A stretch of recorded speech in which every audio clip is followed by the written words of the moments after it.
അപ്പോൾ നമ്മളെ പ്രിൻസിൻ്റെ ഇത്രയും വലിയ വിജയത്തിൽ വന്ന് നിൽക്കുമ്പോൾ നമുക്കൊന്ന് തിരിഞ്ഞു നോക്കാം. ആയിക്കോട്ടെ. അപ്പോൾ വന്ന വഴി, അതായത് ഫസ്റ്റ് ഫിലിം 369 അല്ലേ? അപ്പോൾ അതിലേക്ക് എങ്ങനെയാണ് വന്നത്? നമുക്ക് അവിടെ നിന്ന് ഇനി തിരിച്ച് പ്രിൻസിലേക്ക് എത്താം. ആയിക്കോട്ടെ. ഞാൻ 15 വർഷമായിട്ട് ദുബായിലായിരുന്നു.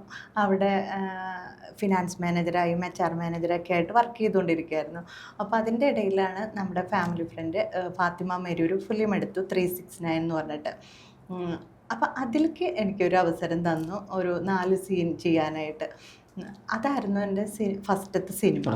അല്ലപ്പോൾ സിനിമ മോഹിയായിട്ട് നടക്കുമായിരുന്നു ദുബായിൽ? അങ്ങനെയല്ല, ഞാൻ ചെറുപ്പകാലത്ത് സ്കൂള് കോളേജിലൊന്നും അങ്ങനെ ആക്റ്റീവോ ഡാൻസ് പാട്ട് അതൊന്നും ഇല്ലാത്ത ഒരാളായിരുന്നു. ഇത് നമ്മുടെ ഫാമിലി സർക്കിളിലാവും. ഡാൻസറാണ് ഇപ്പോൾ ആണോ? അതിനുശേഷം അല്ല, അതിനുശേഷം എന്നല്ല, ഈ 369 അഭിനയിച്ച് അതിൻ്റെ 2ാമത്തെ ദിവസമായിരുന്നു എൻ്റെ അരങ്ങേറ്റം.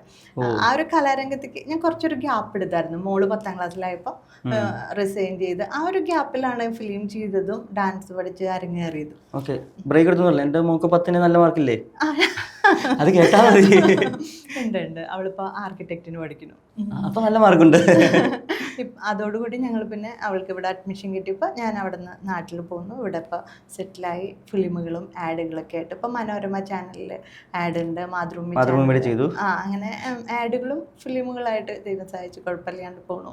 ഇപ്പോൾ ചെയ്തുകൊണ്ടിരിക്കുന്നത് മാർത്താണ്ഡ സാറിൻ്റെ ഓട്ടംതുള്ളലുണ്ട്, വാഴ 2 അങ്ങനെ.